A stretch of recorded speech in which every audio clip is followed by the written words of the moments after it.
네, 어벤져 전략회의 11월 24일 일요일 순서 진행하겠습니다. 지금 러시아 우크라이나 전쟁이 꽤 격렬하게 진행이 되고 있는 것 같습니다. 특히 우크라이나가 서방으로부터 지원받은 스톰 섀도라든지 신형 미사일들을 발사를 했고, 이 발사했던 중요 지점이 북한군이 있는 지점에 발사를 했다고 합니다. 그리고 지금 러시아는 본인들의 신형 IRBM을 이제 발사를 했고요. 자, 근데 오늘 새롭게 나온 소식은 이 스톰 섀도우 때문에 북한군이 500명이 사망했다. 이런 보도가 지금 조금 전 나왔습니다. 500명이요? 네, 500명이나 사망했다. 지금 이 러시아 장성이 북한 장성이 사망했다는 건 아마 피격됐다 해서 부상을 당했다는 소식은 어저께 나왔는데요. 특히 지금 북한군 500명이 사망을 했고 여기에는 장교 2명과 의무병 여성도 포함되어 있다. 이렇게 지금 우크라이나 소식통에 따라서 지금 소식이 나오고 있습니다. 왜냐하면 이번에 이 스톰 섀도우를 특히 이제 북한군이 집결해 있는 그 지점에, 그러니까 이게 사실은 정확히 알고 있대요. 그러니까 이게 아마 미국의 위성이나 이런 데 도움을 받아서 실제 북한군이 어디에 배치되어 있는지 이런 것들을 정확히 알고 있어서 아마 그 지점을 아마 집중적으로 타격을 한 것 같습니다. 그래서 지금 현재 한 11,000명 정도 북한군이 가 있는데 추가적으로 한 4,000여 명 정도가 더 지금 갈 모양이에요. 근데 이렇게 대규모 사상자가 나올 경우에 꽤 아마 논란이 될 것 같습니다. 뭐 시간은 좀 걸릴지 모르겠지만 북한 내부의 가족들에게도 언젠가는 알려지지 않겠습니까? 네. 그로 인한 그 동요, 이거 만만치 않을 것 같습니다. 네. 어쨌건 지금 우크라이나 전쟁이 한 1000일을 넘어서고 있는데요. 그렇다 보니까 마지막 아마 이제 내년 1월 16일 날 트럼프 전 당선인이 이제 취임을 하게 되면 아마 휴전 협정이 이제 본격적으로 논의가 될 것 같은데 그 전에 아마 이런 지금 서로의 어떤 고지전이 치열하게 전개가 되고 있는 것 같습니다. 자, 오늘 신원식 국가안보실장이 오늘 그 방송에 출연해서 지난번 윤석열 대통령이 이제 G20 회의에 갔을 때 그때 트럼프 당선인을 뭐 만난다 못 만난다 뭐 이런 이야기 있었지 않습니까? 그랬죠. 네. 근데 그때 관련해서 트럼프 당선인 측에서 3-4차례 정도 취임 전에 만나자고 연락이 왔다. 이렇게 이야기를 했는데 그래서 아마 말하라고 가는 일정이 추진이 된 모양입니다. 네. 근데 이제 트럼프 지금 당선인이 이 인선을 놓고 꽤 논란이 있잖아요. 그렇죠. 장관들 인선을 놓고 네. 벌써 이제 법무장관 후보자는 낙마를 했고 또 추가로 지금 지명이 됐는데 아마 그런 문제 때문에 당분간은 좀 만나기 어렵다. 뭐 이런 통보를 해왔다는 사실을 아마 공개를 한 것 같습니다. 네. 어쨌건 참 미국이 최근에 이 장관들 후보자 지명하는 거 보면 좀 우리 입장에서 보면 좀 이해하기 힘들어요. 조금 지나쳐요. 네. 그러니까 뭐 이게 그렇게 막 그 현역 어디 대기업의 CEO를 갖다가 막 집어넣고 하면요. 네. 이해 충돌 문제가 발생 안 할 수가 없죠. 네. 참 꽤 앞으로 좀 논란이 될 것 같고 과연 트럼프 체제가 제대로 안착될 수 있을까도 솔직히 좀 걱정되는 국면이 있는 것 같습니다. 하여튼 이 미국의 내부적인 어떤 혼란이 생기면 꽤 우리한테도 영향을 미치기 때문에 우리가 이 미국의 움직임들을 좀 예의주시해야 될 수밖에 없는 그런 상황인 것 같습니다. 자, 그리고 오늘 한동훈 대표가 오늘 페이스북에 글을 올려서 이 동덕여대 사태와 관련해서 입장을 밝혔습니다.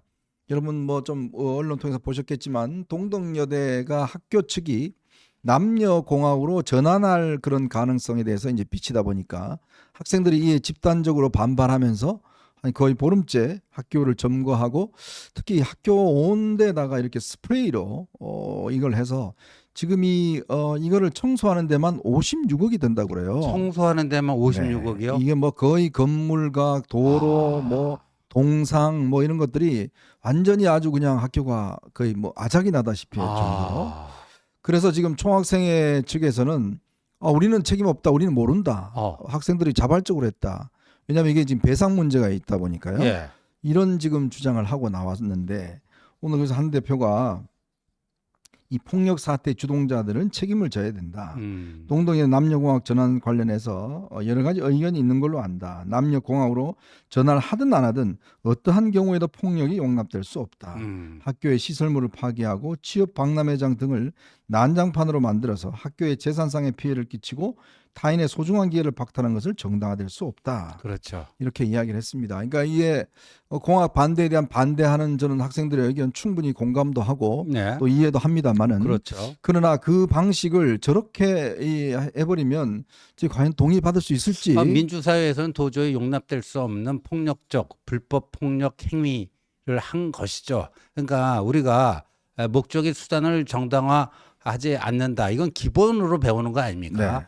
아무리 목적이 옳다 할지라도 그 목적 실현을 위해서 행사하는 수단이 이게 불법적이고 폭력적이면 네. 그 문제가 되는 거고 응당 법적 책임을 져야 되는 거죠. 그 기본을 모르고 있다? 이건 한 중학생만 돼도 다 아는 거예요.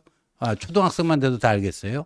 근데 어떻게 대학생이나 돼서 저렇게 해놓고 배째라 우린 모른다. 이건 정말 무책임의 극치죠. 사실 뭐 저도 학생 운동을 하고 했습니다만은 그런데 이게 이제 특히 이런 부분에 대해서는 글쎄요 모르겠습니다. 예전에는 뭐 저희들이 물론 뭐 스프레이도 뿌려보고 하긴 했지만 이번에 보니까 조금 이게 제가 이해할 수 없을 정도로 꽤 심한 것 같습니다. 근데 학생들이 본인의 행동에 대해서는 좀 책임을 져야 되는 거 아니겠어요? 근데 이제 지금 와서는 나 안 했다 모른다 이렇게 이야기를 해버리면 이건 어떻게 지금 누구한테도 책임을 물을 수가 없고 익명의 뒤에 숨어서 또 이런 걸 하는 수밖에 없는 것 같습니다. 어쨌건 우리가 공학을 다시 이제 이 여성 그 여대를 공학으로 전환하는 문제는 굉장히 사회적으로도 논란이 되는 문제니까 그에 대해서는 충분히 우리가 논의를 해봐야 되겠지만 그러나 이런 방식으로 한다는 거 저도 동의할 수가 없습니다. 자, 바로 이제 하루 앞으로 다가왔습니다. 내일이면 내일 오후 2시 서울 형사지법에서 이재명 대표 위정교사와 관련된 판결이 내려집니다. 자, 그런데 벌써부터 이 포스트 이재명 이후의 어떤 움직임들이 여러 가지 수치나 움직임으로 드러나고 있습니다. 과연 내일 판결 이후에 민주당의 어떤 운명이 어떻게 될지 사실 판결 나기 전에는 뭐 아직까지 좀 이 움직임 자체가 가시화되지는 않습니다만은 이미 우리가 지난번 선거법도 경험을 해봤지만 이렇게 판결이 딱 나고 나면 굉장히 아마 동요가 심할 겁니다. 그럼요. 자, 그 부분에 대해서 우리가 한번 짚어보고요. 두 번째로는 참 이 그 한동훈 대표 흔들기가 전방위로 또 굉장히 계획적으로 전개가 되는 것 같습니다. 특히 우리가 예전에 김옥균 프로젝트라는 그 이야기가 있었잖아요. 네. 그 2가 있었지 않습니까? 그랬죠. 1은 3일 만에 낙마시킨다. 2는 3개월 만에 낙마시킨다라는 네. 건데 실제로 그게 가동되고 있다는 조짐들이 지금 나타나고 있습니다. 청와대 출신 수석들 의원들이 아마 잇따라서 다 나서고 있고 제가 알기로 꽤 용산 측에서 추동을 하고 있다라는 그런 정보도 있습니다. 왜 이렇게 갑작스럽게 이 단계 문제로 이렇게 한동훈 대표를 흔드는 것인지 저는 한번 좀 이거는 전략적으로 한번 이 문제를 좀 파악해 봐야 된다는 생각이 듭니다. 자, 그 문제와 함께 명태균 지금 수사와 관련된 나오는 이야기가 상당히 심상치 않게 돌아가고 있습니다. 새로 나온 소식들을 한번 정리를 해보도록 하겠습니다. 여러분 보시면서요 구독과 좋아요 알림 꼭 부탁드리고 또 많은 응원도 부탁드리도록 하겠습니다.